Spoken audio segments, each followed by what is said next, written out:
Mike Pintek. Yeah, we can all relate to this seriously in one way, shape, or form. I mean, we've worked with nasty people, nasty colleagues, people stab you in the back, try to take credit for your successes at work. And of course, at some point in our career, if it hasn't happened already, it's going to happen that you're going to work for some jerk boss or a boss hole. In fact, that was the terminology that was used on the email that we received as a publicity piece from Dan Russ. Dan is the author of Workplace Poker. Are you playing the game or just getting played? He joins us now on the Disc Institute of Pittsburgh Newsline. Hey, Dan. Hey, Mike. I get the sense you have someone in mind. Oh, I do.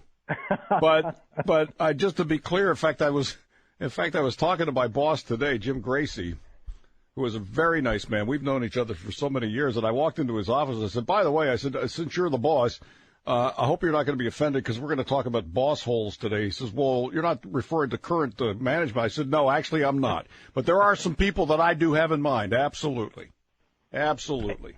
And I'm convinced, there aren't a huge number of bad bosses, but they get around. It seems like we've all met them. Yeah, I mean, unfortunately, and this is the God's truth, okay? Because I get myself into trouble on a fairly regular basis, or at least I used to.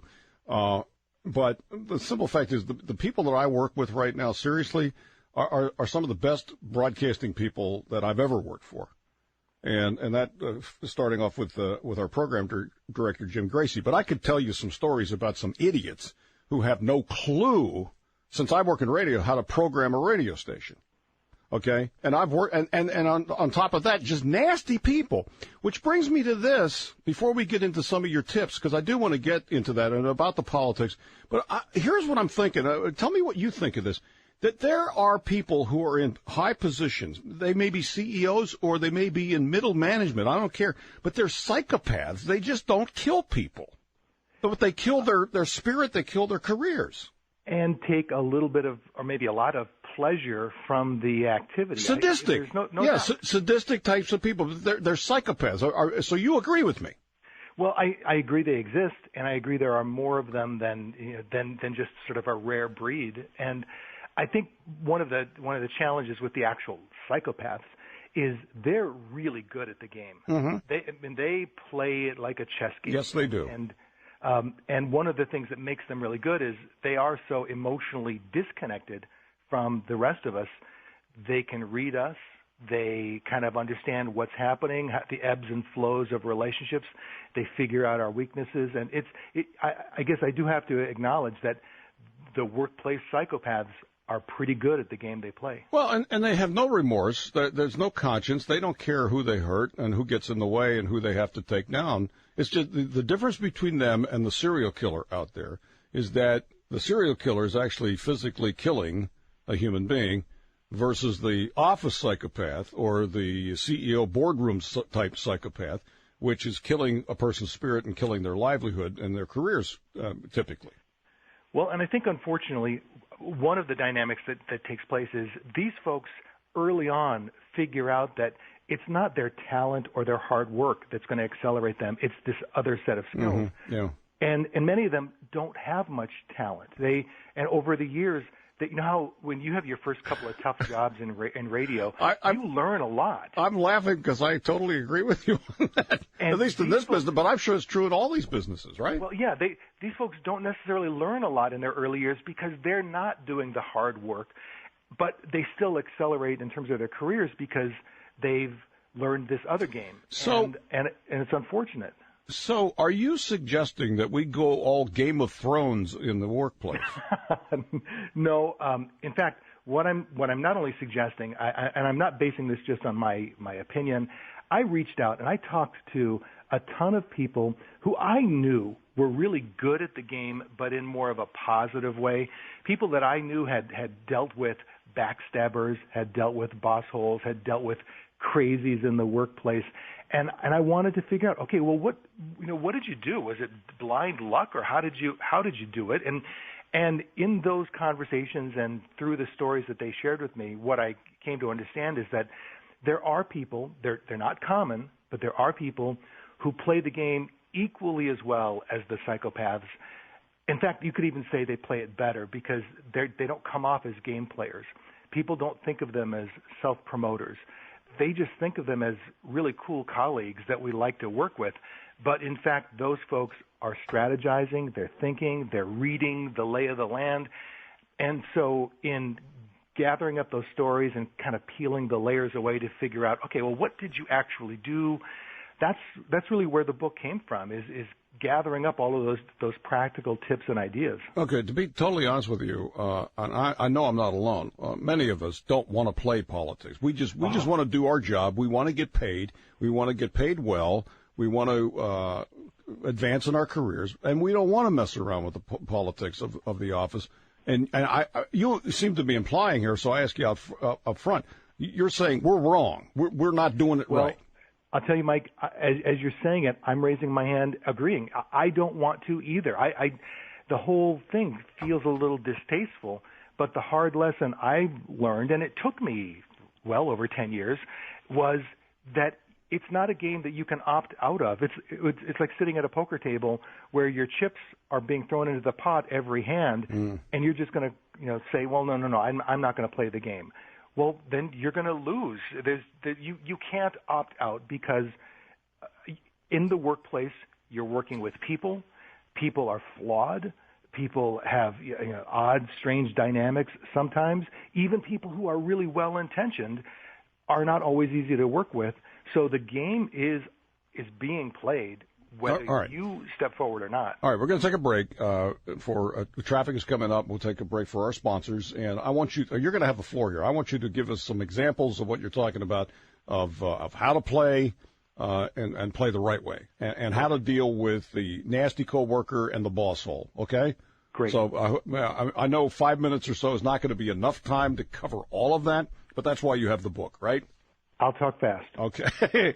Dan Rust is author of Workplace Poker. Are you playing the game or just getting played? Dealing with boss holes. That caught my attention. Fortunately, I don't have that problem right now. I really don't. But I have had that problem, and I'm sure you have as well. Or if not, you certainly had to deal with some jerk coworker, some nasty, untrustworthy, dishonest, cheating, backstabbing SOB that you worked with. Dan Rust is here to help. He's got a book that just came out, Workplace Poker. Are you playing the game or just getting played?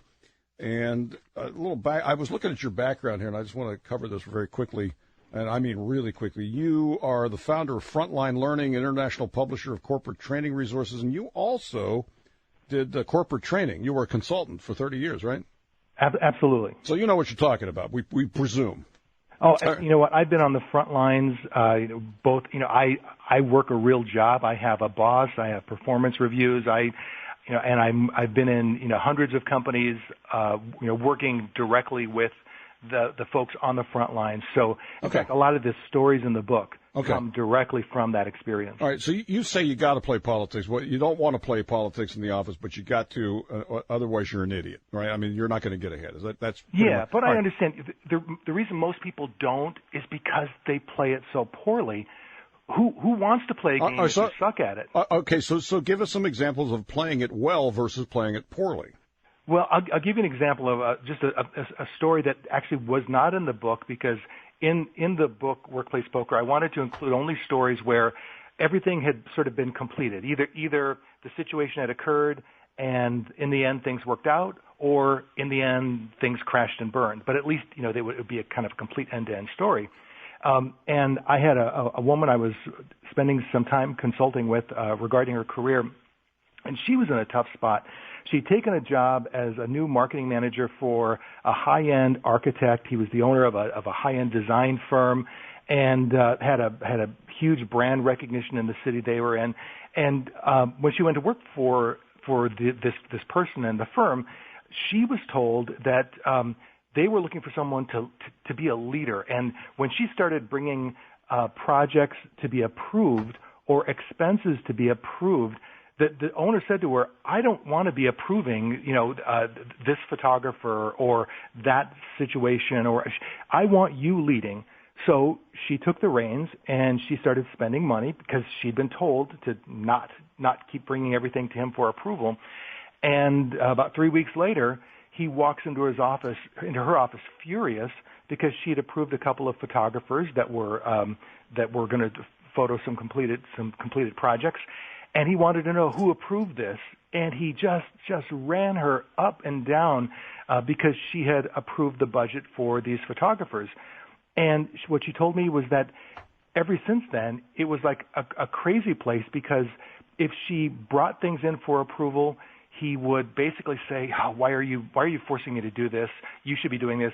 But then if she did it, she knew that basically she was laying landmines, because eventually one of those things he was going to get ticked off at and be back in her office.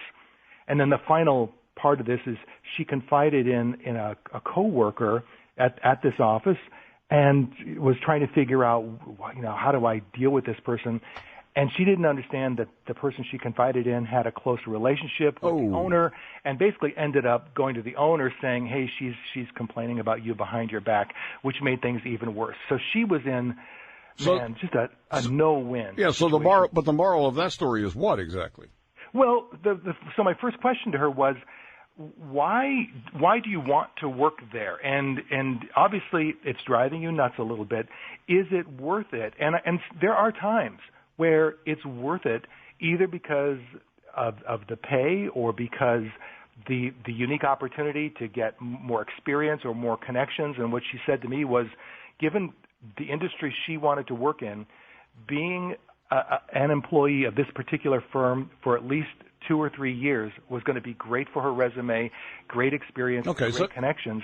But she had to survive for 2 or 3 years. Okay, but you made a point of saying that she confided in a coworker that she did not realize had a relationship with the owner, and would obviously the moral of that is she should have known who the hell she's talking to, or kept her mouth shut. The deeper moral is, first and foremost, before you do anything, step back and set your emotions aside. And I know it's easier said than done. I get it. But you can't read a situation if you're kind of caught up in either the panic or the anger or the frustration or even sometimes the positive things. If you're too impressed by somebody or too into somebody, you can't read the situation. So in Workplace Poker, what I do is I lay out a process for at least helping you step back emotionally and begin to observe, almost like, if you remember Jane Goodall from the 70s, where she was observing chimpanzees in the wild. She observed some pretty horrendous behavior, and chimpanzees killing, stealing babies, doing all kinds of things. And but she observed it very objectively.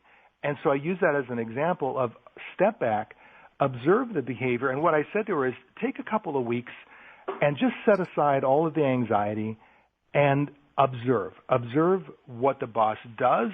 Be curious about who does he work well with, or who seems to have a good relationship with him. And sometimes just in that stepping back and watching objectively, you can start to crack the code of, oh, I see what's happening. I see maybe a clearer way to work more effectively. It's not always true. So you can find a way, maybe you find a way around the minefield, as you put it. And by the way, you also made me think of something else. We have to take a break here, but you made me think of something else about taking a step back before you fire off an email that you might regret. Absolutely. Yeah, and that's good advice too. Can you stick around into the next hour? Yeah, I've got a little time. Okay, and would you take calls? Oh, totally. Yeah. So what I would say is, if you've got a question about the workplace and politics, okay, ask the question succinctly, short, make it short, okay? Do not mention names or companies, okay?